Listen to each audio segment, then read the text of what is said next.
একটা হয়েছে কি, এই যে মাহফিল শেষে বিড়িটা ধরাইলেন আর গেলেন, কোনো লাভ হয় নাই। এগুলো থেকে বেরিয়ে আসতে হবে।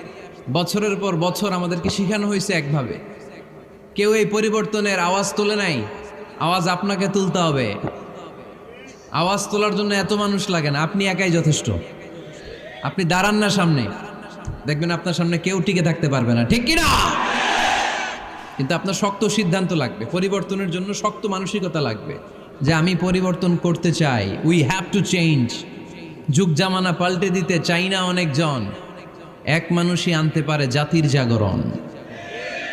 এক মানুষই বিপদকালে বাঁচায় কাফেলায়, ক্ষুদ্র ডিঙ্গি বাঁচায় জাহাজ অসীম দরিয়ায়। এজন্য আপনার শক্ত সিদ্ধান্ত পারে আপনার মৌলভীবাজারটাকে দেশের শ্রেষ্ঠ জেলা, শ্রেষ্ঠ থানা হিসেবে আল্লাহর কাছে কবুল করতে, ঠিক কিনা? এজন্য লম্বা চূড়া আলোচনা ঠিক না, ছোটখাটো অল্প কয়েকটা মেসেজ নিয়ে যেতে পারলেই that's enough. One of the minor sign before the day of judgment, your Islamic lectures will be very longer and your salah 5 times a day will be shorter. কিয়ামতের আগে বক্তব্য লম্বা, নামাজ খাটো, তাসবিহ পড়ে না, ব্যস্ত, মহাব্যস্ত। এই মহাব্যস্ততা ছাড়েন, কোরআন সুন্নাহর দিকে ফিরে আসেন। বরকত দিবে কে? বিশ্বনবীর মসজিদে নববীর ফ্লোর বালুর ফ্লোর ছিল, আমাদের ফ্লোর টাইলস। আল্লাহর হাবিব সাল্লাল্লাহু আলাইহি ইসলামের মসজিদে বালি নিচে, এই বালিতে নামাজ পড়তেন। বৃষ্টি হলে কাদামাটি হয়ে যেত, কাদামাটিতেই সেজদা করতেন। সেজদা করলে কাদার মাটি আল্লাহর হাবিব সাল্লাল্লাহু আলাইহি ইসলামের নাকে আর কপালে লেগে যেত।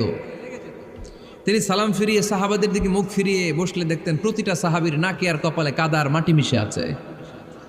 তার মানে প্রিয় নবী সাল্লাল্লাহু আলাইহি ইসলামের মসজিদে নববী ছিল কাঁচা, কিন্তু মুসল্লি ছিল পাকা। আমাদের মসজিদগুলা হয়েছে পাকা, কিন্তু মুসল্লি কাঁচা, ঠিক কিনা? ফজরের সালাতে মানুষ নাই। ইমাম সাহেব আছেন কে কে এলাকায়? দেখি ইমাম, মসজিদের ইমাম, মাশাআল্লাহ। আপনাদের এইখানে ওই মসজিদে ফজরের নামাজে কয় কাতার হয়? 5 জন 6 জন?